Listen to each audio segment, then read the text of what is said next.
Well, hello, everybody. It is the Dennis and Andy Show with your weekly movie review on this wonderful Friday morning. Last night, we saw The Beekeeper. Now, before we get into it, I just want to say, Dennis, I was a little disappointed. I thought I was going to see a documentary about Jason Statham's personal life as a beekeeper. Instead, I got sucked into this action movie, but that's okay. I'm glad. I'm glad you sat there and wasted your time with the rest of us in this horrible, not known as a documentary film. That's right. So what was the bee what is the premise plot of this new Jason Statham movie, The Beekeeper? In The Beekeeper, Jason Statham's brutal campaign for vengeance takes on national stakes after he was revealed to be a former operative of a very powerful and clandestine organization known as the Beekeepers. That's right. And it starts off pretty tame. Jason Statham is basically renting and living on this woman's property out in the countryside, I guess, of Massachusetts. She is played by what's her first name? Felicia Rashad. Alicia Rashad, Mrs. Cosby, right? That's right, Mrs. Cosby. Mrs. Cosby, who I haven't seen act in a long time, so it was nice to see her on screen. I mean, if you've seen the trailer, she's very brief in the movie. Going by the trailer, she basically gets swindled out of all her money through an online computer scam where something pops up and now, well, in the movie something pops up. She has to call a number. They hack her computer. I've never seen that. Now, what I have seen is, and little help for everybody out there. If you get an email from anybody and it looks fishy, don't click on links. Just click on the email, the address at the top, so you can actually see the physical address. And 9 times out of 10, it's a bunch of crap followed by @Gmail, and you know it's a scam. There you go. Tip for the day. There's your So public service announcement. she gets swindled out of everything and takes it's sad, but the only way she sees out, and this was in the trailer, she kills herself. And this sets Jason Statham. He's like, I was just trying to be left alone. I was literally a beekeeper. I just want to have a peaceful life. I'm a retired guy from this big organization. I get sucked back in, and that's where shit goes down. Yep. Things do tend to go bad, and when he realizes the daughter, she's there, and she's in grief because she's like, "There's no way my mother would do that." Verona Parker, played by Emmy Raver Lampin, she was great. I really liked her as an FBI agent, as a daughter.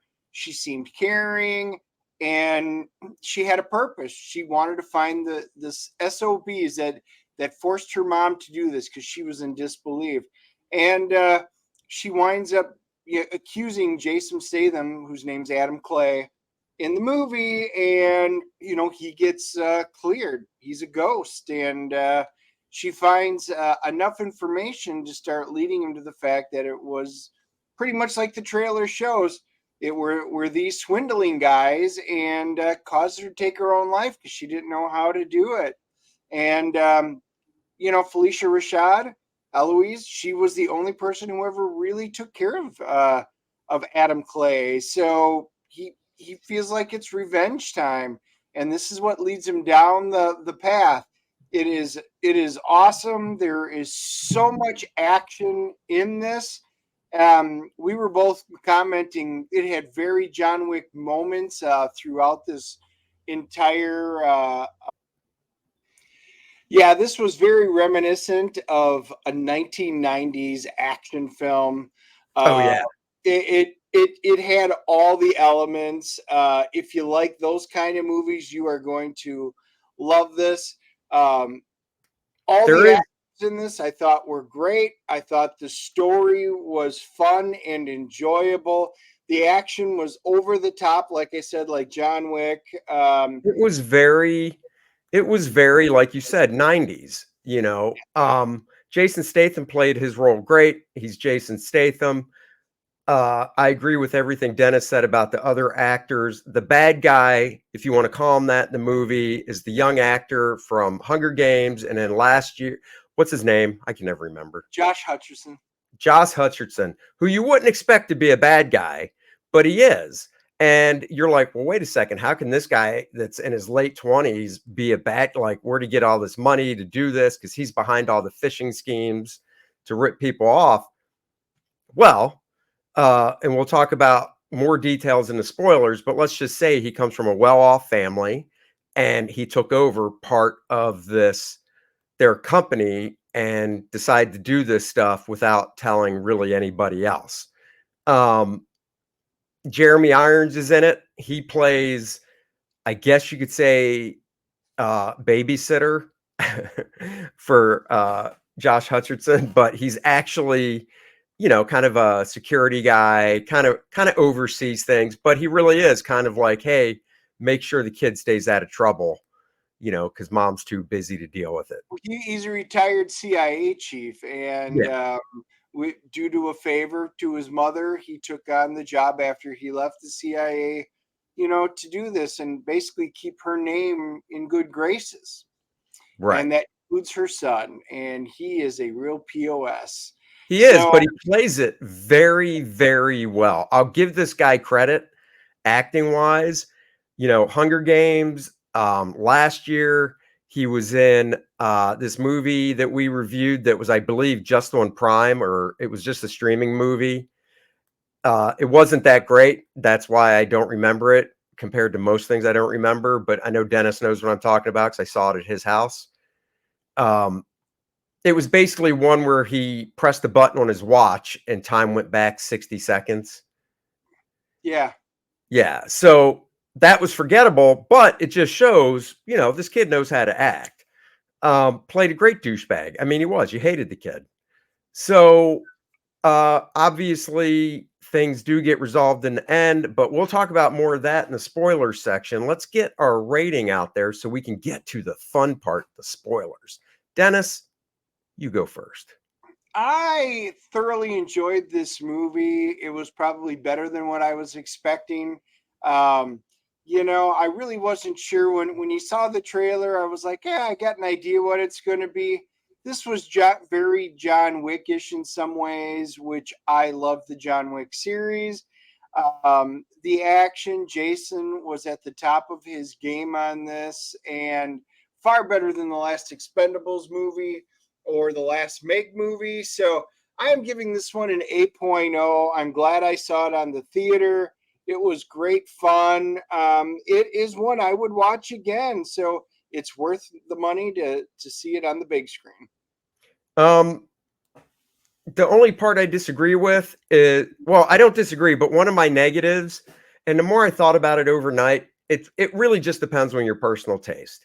This movie does move along at a quick pace, but so quick sometimes the cuts from one event to the next, you're kind of like, oh, that was kind of fast. I kind of wish there was a little more in the middle section to help move it. But once again, because of that, it does move quick and is kind of nonstop. So it's a preference thing. I'm a little below Dennis on this one. I did enjoy it. Am I going to rush out or would I watch it again? Maybe if I got nothing else. It is very John Wick. I mean, basically, it's it, it's this big organization. Yeah, it's very John Wick. I will tell you guys this as a tip. There's no after credit stuff, so you can get up and leave when the credits roll. So yeah, I'm giving it a 7.5. So just a little below, but not a lot. What are the reviewers doing on this bad boy? IMDb is at a 6.7. So, like I said, they're usually about a point below. So that's right in line. And Rotten Tomatoes, 71% from the critics, and they are not releasing audience scores. Okay. Well, it's that time where we get into the spoiler part, which means if you don't want to hear spoilers, thank you for watching. Like, subscribe, and share. Hit the notification bell so you don't miss these movie reviews and any of our streams. Catch you guys later. And it is now that time. Spoiler alert. So we mentioned it's kind of John Wickish, and first it's like you see hints of it. Something happens to a good friend, the only person that ever took care of Jason Statham's character. He wants revenge. So he calls. He needs to find out who's behind it. So he calls this number, and it's like kind of John Wick, where there's a bunch of people in front of computers, not the old switchboard, but computers. And it's like, oh, I thought you were retired. What's up? I need you to find this. Next thing you know, he gets a call back. They found it. But then you find out as the movie goes on that he does belong to this underground organization or discreet, covert, whatever, called the BeeKeepers. And they're so badass. I actually laughed at this. There's a line in the movie where Jeremy Irons is talking to a bunch of mercs, basically, because he needs to send these guys out to get Jason Statham. And he says, Green Berets, Navy SEALs, Army Rangers, compared to the BeeKeepers, you guys are pussies. And that was hilarious. So because you saw the face of all the special forces guys, like, what? He goes, maybe all of you together in might a room have a chance of taking him out. Right. So that was fun. But then also this guy, Jeremy Irons, makes a call to somebody high up, and basically it gets back to that main call center Jason Statham called in originally, and it's the same girl he talked to, and she puts out to the network of beekeepers, take this rogue beekeeper out, a la John Wick, with the big, overseeing stuff. So, if you've never seen John Wick, then you wouldn't realize it. If you've seen John Wick, you'll probably just go, nice homage. You won't get offended by it like some stuff that is such a ripoff. Yeah, no, it did. And then, they send the current beekeeper after one of the current beekeepers after him. And that was a totally fun fight at a gas station. But one of the things I was talking about, how things move along so quick. One, she tracks this guy down like that, and she just shows up out of nowhere. Okay. But she's literally the only one after he takes her out. That's like, it would have been cool if maybe in like a 10-minute montagey type thing, as he was traveling, other ones tried to take him out, just a couple, because they put out like this network. Well, they explain it. They explained it away. Because Jeremy Irons gets a call back saying, the beekeepers, they have decided to go neutral on this one. Once that's right. Yeah. Out, and he's like, no. And he goes, they can't do that. And she goes, yep, you're on your own on this one. And she hangs up the phone. Yeah. Okay. Now you are correct. So they did have some really good. So he brings in some thugs. We'll call them the best of the best. And Tyler James plays Lazarus. He was my wife's favorite. There was quite a few audible laughing moments, some oohs and ahs from the crowd. Even when this movie ended, there was ovation from the crowd. They loved it. I love movies that invoke that kind of emotion, because this was purely just a fun movie. I kind of agree they did rush through a few things. This was an hour and 45 minutes long. Usually we like to trim things down a little bit. This one could have been made better with an extra 5 or 10 minutes in the movie to flesh some things out. But man, I mean, the entire cast, Lazarus, the big dog, my wife's laughing. He's got a metal leg and everything like that, but he is one badass guy. Yeah. Brass knuckles, great fighting. His accent is over the top. And that, of course, was the big bad fight scene, which was just pretty cool. It was good. Everything was. Yeah. I mean, if you like over-the-top action stuff, you'll like it. And the thing is, John Wick can't go on forever, honestly.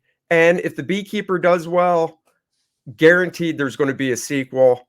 Guaranteed. I don't know what they have to make on this movie to greenlight a sequel, but I think if they make $1 or $2 shy of it, they'll be like, close enough, let's make a sequel. Yeah, I do too. It's got all the hallmarks of a good. They left it in the perfect position to continue. They give you enough background of him and what the organization's about, what their mission is, to flesh everything out, to make you want more. So I agree. If this movie does decent at the box office, I think we'll see a sequel, and I think this one is worthy of a sequel. Yeah. So there you go, guys. Go check out The Beekeeper if you've got nothing else to do this fun weekend. It is playoff weekend in football. Dennis and I are heading to Macon, Georgia for Middle Georgia Comic-Con today. If you're in that area, stop on by. Dennis, myself, Dan, Fraga, and some other guests will be there. It'll be a hoot. It'll be a good time. And then the show ends at 4 on Sunday. At 4:30, it's Packers at AT&T Stadium. Dennis and I are driving back. Oh, we'll be listening. And if we don't make it back, it's because Dennis drove my car off the cliff because the Packers blew it so bad. And he's not driving, I am, but he'll reach over and tug the wheel. He's done it before. I will. That'll be the end of it all. We're gone. We're gone. All right, guys. Thank you. Go check out Nice and Tight, the comic book pencil art of Andy Smith. That's me. 64 pages of fantastic pencils. Go check it out. We'll catch you guys later. Next week, by the way, 3 p.m., Dennis and Andy show. Dennis is hearing this for the first time. I thought of it today. If you guys have ever watched that reality show Lego Masters where people compete, it's our version of it because Dennis got a Lego. I gave him. I've got a Lego. It's the same size, same amount of pieces. He's bringing his over. We're setting up the card table. We'll be live streaming who wins the Lego Master DNA show contest. Find out Wednesday.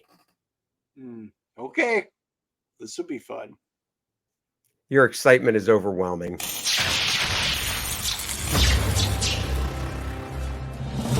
Nice and Tight, the comic book pencil art of Andy Smith. That's me. This book features 52 pages of some of my favorite full pencils that I did for other companies over the past 2 decades. The raw pencils as they were seen by the inker, and now you can see them for the first time.